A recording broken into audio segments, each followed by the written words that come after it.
With a series of supportive policies, China's economy is poised for a sustained upward trajectory in 2024. Given its unique advantages and promising development path, China's market is regarded by many foreign investors as an exceptional opportunity. I think the Chinese market, of course, is an opportunity for multinationals. Powered by a resilient and sustainable supply chain and relentless technological advancement, China's aviation industry is primed for robust revival in 2024. The opening of the new Airbus Aircraft Lifecycle Service Center in Chengdu signifies a new industry milestone. In fact, when we're looking at the growth of air traffic, for sure China is playing a big role. Join us this week as we delve into China's development landscape, uncovering how emerging trends in China's aviation sector are reigniting growth and how foreign business confidence is injecting more dynamism into the economy. Only on BizTalk, only on CGTN.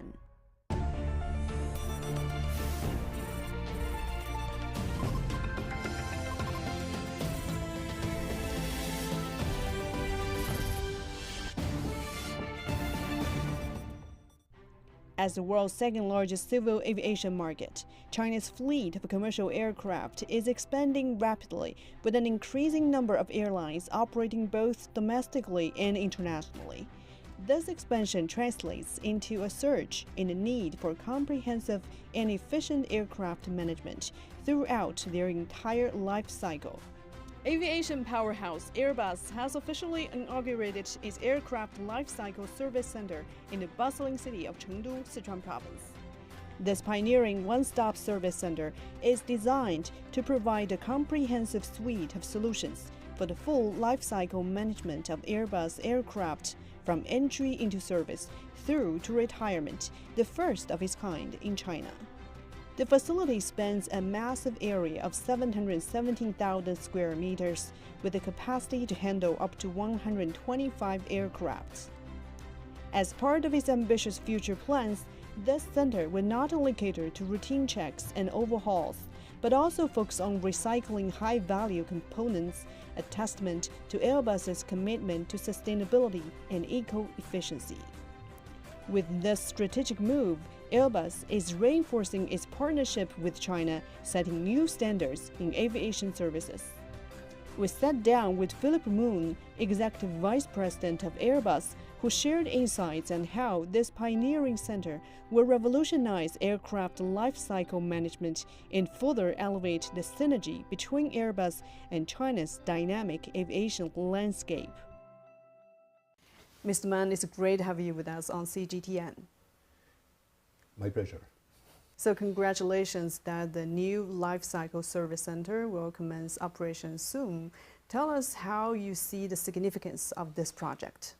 We see the life cycle management of aircraft to contribute to this sustainability ambition that we have.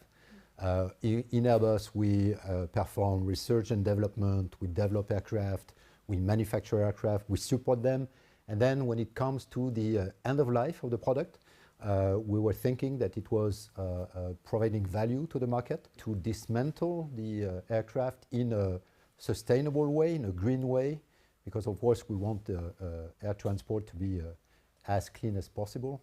So that was for sure our objectives. We capitalized on some experience that we have in Europe, thanks to our partner Tarmac Aerosave. And this is why we decided to come here in Chengdu, together with Chengdu City, Tarmac Aerosave, and Airbus to put together our know-how and to be able to deliver this green dismantling on top of some other services like parking, storage of aircraft, the associated maintenance, and also the ability to upgrade the aircraft between two leases, for example. And this is what Airbus Lifecycle Service Center will provide. In fact, when we're looking at the growth of air traffic, for sure China is playing a big role, and it represents more or less 20 to 25% of the number of aircraft we're selling. And when it comes to services, I mean, it's even, there is an acceleration in the services market in the next 20 years. The revenue of aftermarket would triple in the next 20 years. So of course that represents an opportunity to bring our know-how around our own product and to be able to support our customers first, but also to bring a higher level of safety, higher level of a digital way to support the aircraft, like predictive maintenance, for example, and some other dimensions like this end-of-life management that we would provide through Airbus Lifecycle Services Center. Mm-hmm. How is China's commitment to sustainable development affect the cooperation outlook with Airbus? In fact, China's commitment in terms of air transport would be to reach net zero emission by 2050, and that's very consistent with what's the objectives of everybody in the world. We are a promoter, of course, to keep our what we call the license to operate, because we need to have green air transport if we want to be able to further develop the transport, which is mainly driven of economical growth of some country, and that's really very much important. So looking to of course China, we see that the growth of traffic would probably be something like 5.3% per year for the next 20 years, when it to be compared to 3.6% in the rest of the world. So this acceleration is very important, and we see that also China is recovering from the COVID pandemic, and in terms of domestic traffic, today the traffic is higher than what it was in 2019, and we think that by the end of 2024 the international traffic will be probably 80% of what it was in 2019, and some of the measures being taken by the government are of course helping. I'm thinking about the free visa, which is of course facilitating transport and access to foreigners to China. So I think all in all, when we combine everything, traffic growth, usage of sustainable aviation fuel, we were just discussing with the Sichuan governor about the opportunity to develop some sustainable aviation fuel based on the cooked oil. And this is something that if you combine usage of sustainable aviation fuel, the replacement of the old aircraft by new technology aircraft, and then together with some disruptive technology, like for example usage of hydrogen for some future aircraft, this is how we are expecting that in China, but in the rest of the world, we'll be able to have this net zero emission and to reach this net zero emission ambition. Well, there is a growing emphasis on supply chain resilience, especially amid global uncertainties and geopolitical tensions. How do you see the supply chain resilience in China? So I think that first of all, China decided to go for high quality in terms of the aeronautical supply chain. I think that we, Airbus, have a strategy with a local for local supply to our Airbus product to support mainly our Tianjin final assembly line, and this is something which is important to us. When I'm looking to the rest of the world, for sure post-pandemic, I think that everybody is experiencing the same difficulty. So sourcing raw materials, aluminum, titanium, for example. There were electronic chips shortage, so and a lot had to do with the lack of anticipation and the people not believing that traffic would be back and that airline would need some more aircraft.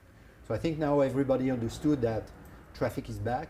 That's why we're sharing our global market forecast for all the supply chain to be aligned with our own objectives, and I think that's another way. The last topic was probably the access to talent pool, so to be able to hire people, to train them, and this is something also where some people left the industry in Western world, for example, and that we have now to hire some more junior people, train them, and that's true for Airbus, that's true for our supplier, but that's a good way, that's an investment for the future, and we still feel the passion of young generation for to belong to the air transport and aviation family.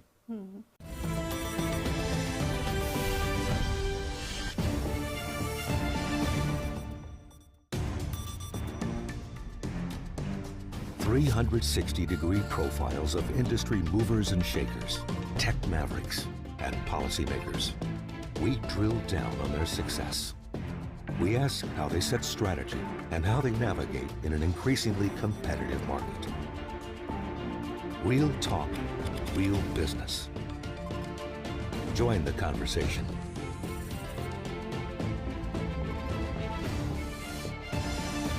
Biz Talk, only on CGTN.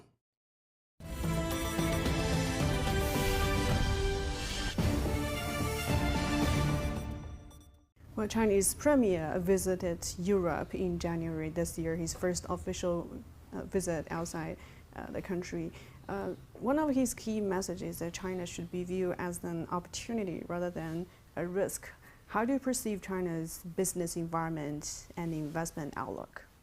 In fact, for our aviation business, I mean, China for sure is the big market. So China is not only an opportunity, it's a given. I mean, we're already a partner of China in terms of further developing aviation here. We invested a lot. I mean, of course, our final assembly line in Tianjin is one of the most visible assets that we're having here. We're going to have a second final assembly line over there, but we're also having our own research and development center. We invested in Airbus Technical AOG Center in Beijing, and we have a lot of initiatives, like, for example, further moving some inventory of spare parts here in China to better support the operation of our Chinese operators. So overall, that's why I'm saying that it's a given that China is an important market, and that the partnership we're having with the airlines, we're here in Chengdu. I mean, and I can tell you that they need our support to be an efficient and profitable airline. Now, China is committed to further opening up its market, and this year also marks the 60th anniversary of China-France diplomatic ties. How do you perceive the opportunities to further enhance business and economic cooperation, and what sectors do you see the biggest opportunities? I would prefer some other experts to share with you their view on the developments. When it comes to aviation, I think that you understood that our strategy is really to have more vertical integration in China, so to be able to manufacture locally what we would need to finally assemble our aircraft. And that's the same for services, where we think that there is a very robust aviation footprint in China, and here in Chengdu, for example. And this is what we want to leverage to further develop our services activity in line with the projection I was sharing with you earlier. Well, China is also a big player in the digital economy, and how is Airbus leveraging the digital technology to further enhance passenger experiences and service quality? We have two different areas where we try to leverage digital experience. One has to do with the more connected aircraft. So here it's really to provide agnostic capacity to connect yourself on the various satellite constellations, so to get access to any kind of information at any time, and then to use Wi-Fi technology on board the aircraft for each and every passengers to, this is what we call the bring your own device on board. Instead of having some very heavy video monitors in the cabin, you can come with your own monitor and then get the same passenger experience that what you get at home. So that's one, connected aircraft. On the other side, the aircraft are equipped with a lot of sensors. They can send real-time their information about the behavior of the various systems. And this is helping us to be more predictive in terms of the behavior of the system. And the benefit for the passengers is that we can anticipate on the failure on any system and avoid any kind of delay or cancellation in a very proactive mode. So we can really anticipate on an aircraft to fail in, let's say, in the next 10 flights. So before that period of time, we prepare the spare parts, we prepare the procedures, and the mechanics can fix the issue before it's happening. And that's where I think we combine the two dimensions of digital, and this is what will bring a lot of value to the air transport overall. Well, and talking about innovation, what other strategies or technologies is Airbus employing to empower the future of innovation of the aviation industry? I think there is one very significant path which has to do with leveraging hydrogen. Hydrogen is the real zero emission combustor. So this is something that where we are developing technology bricks today to have hydrogen storage on an aircraft, having then fuel cell, being able to get electricity out of it. And then this is something that we could use in more electrical engines, or we could use hydrogen also to be burnt in some modified engines, and where you modify the combustion chamber and suddenly you can burn hydrogen, and this is something that is just emitting water. And so of course that's a major contribution. The rest of it in terms of reducing our emissions has to do with the aerodynamics behavior, where you can reduce the drag, reduce the fuel consumptions, and that's something which is another area where we're having a careful look with some kind of a active wing behavior. And the other dimension is much more with our engine partners, where you cannot have a next generation aircraft without a next generation engine, and they are working on disruptive technology to further reduce significantly the engine consumption. One of the initiatives is the kind of open fan, which would of course improve further the fuel consumption. 2023 is a good year for Airbus, and what is outlook for 2024? You know, we're still, our story has to do with ramping up our production. So we want by 2026 to reach a rate of 75 A320 family members per month, so which is significantly higher than what we're experiencing before COVID. We're doing the same on the A220, where today we're at a rate 7 per month. We want to go to rates 14. And we see also the international market recovering. So from rate 6 on the 350, we want to go to rate 10, and this is what we publicly announced, and from a rate 3 to a rate 4 on the A330.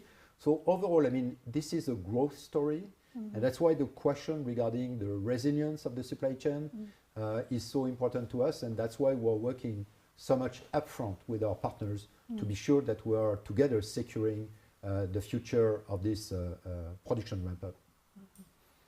Well, thank you so much for sharing with us. It was a pleasure. Thank you very much. Coming up next, as we navigate the complex landscape of global investment, China's economic trajectory and its investment climate continue to draw significant interest from investors worldwide. We sat down with Joe Ngai, chairman of McKinsey China. He offered valuable insights uncovering the growth opportunities that lie ahead in the world's second largest economy. Stay tuned.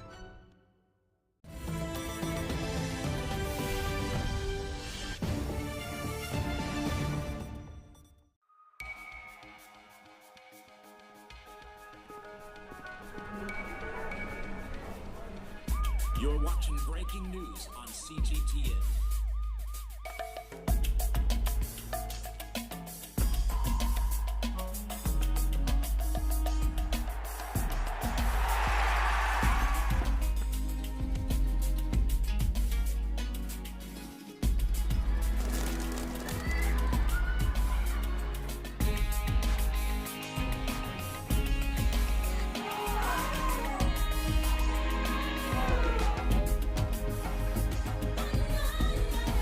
You're watching CGTN with the latest market-moving headlines from around the world.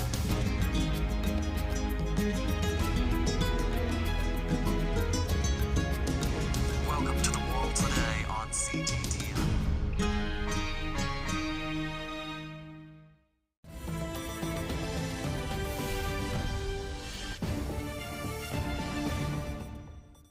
Well, Joe, thank you so much for joining us on CGTN. How is China's economic outlook and investment opportunities perceived by participants?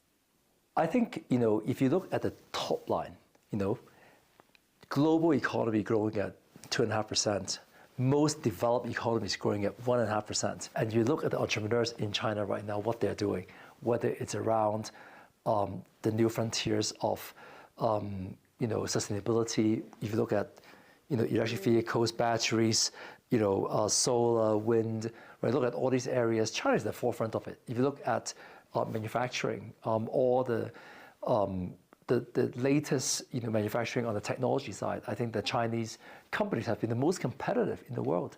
The value for money equation for Chinese manufacturers have never been higher. And I look at all the areas people are talking about these days, right? Technology, innovation.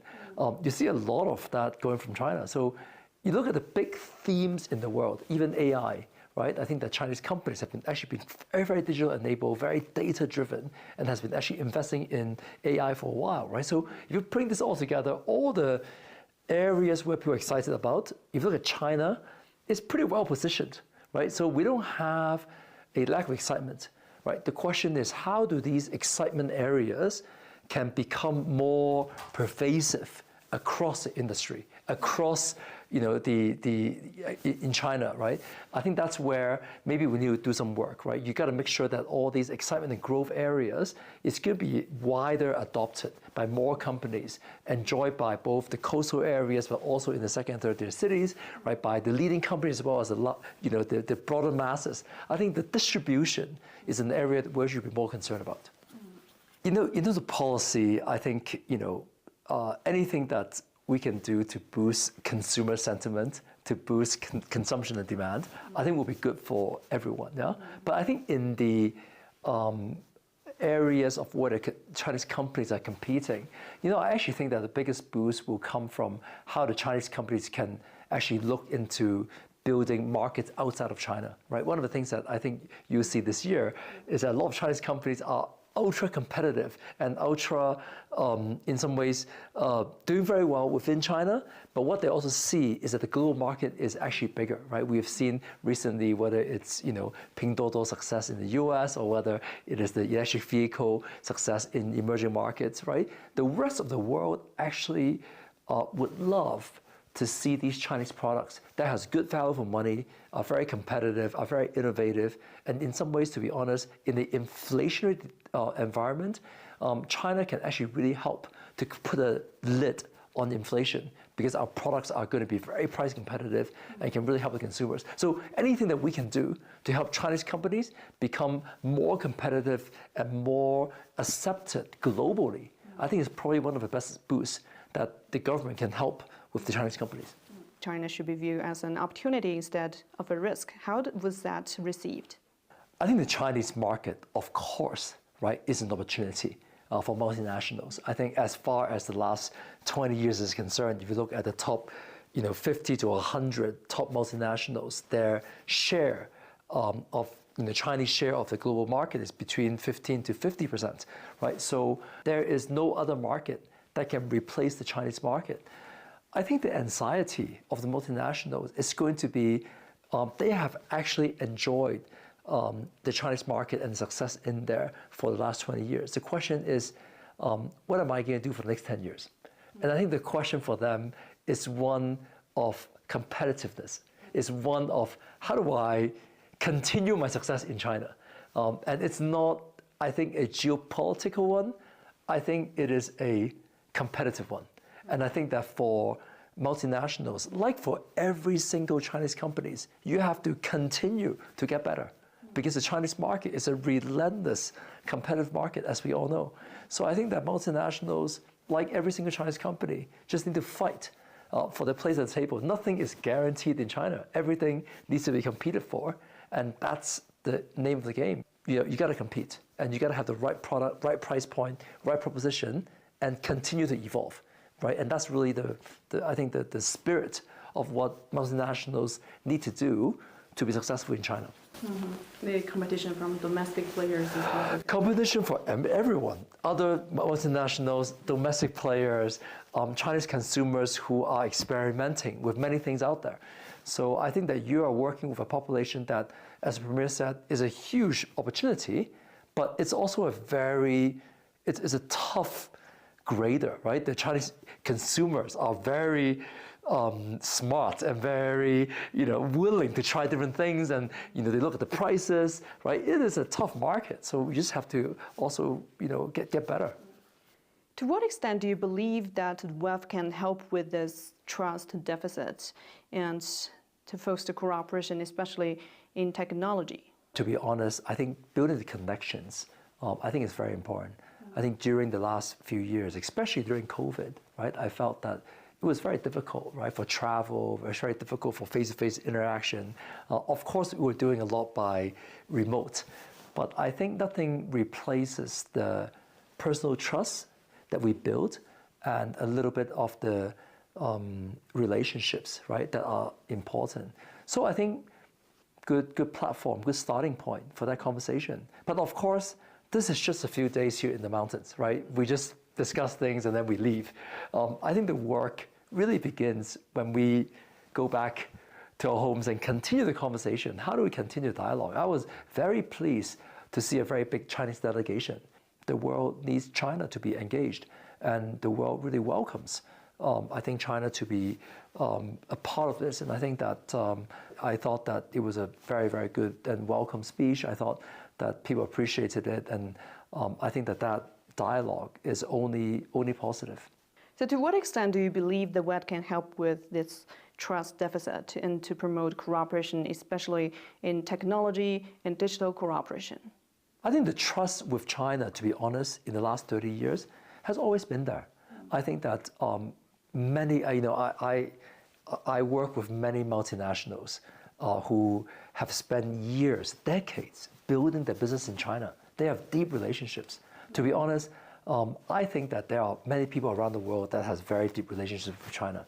And that relationship, to be honest, have not changed. I think what has changed is that in the last couple of years, there's been a few, political discussions, there's been a few, other, forces at work that caused a little bit of a, maybe some new questions around the future, maybe some questions around tech, maybe some questions around where some of the areas that feels a little bit more sensitive. But I think that fundamentally, a lot of people have spent a lot of time and effort and years in building that trust with China. And I think that remains. I see many, many good friends who are foreigners who have spent many, many years in China. And to me, that is enduring, and that has been constant. I think what we need to do is to double down, right? I think as with any relationship, you have to keep working at it. There are going to be ups and downs. And sometimes it's one step forward, half a step back, but you're still moving forward. And I think that is the spirit and the energy, and the engagement that we would love to see continue throughout this year. Well, thank you for sharing with us. Okay, thank you.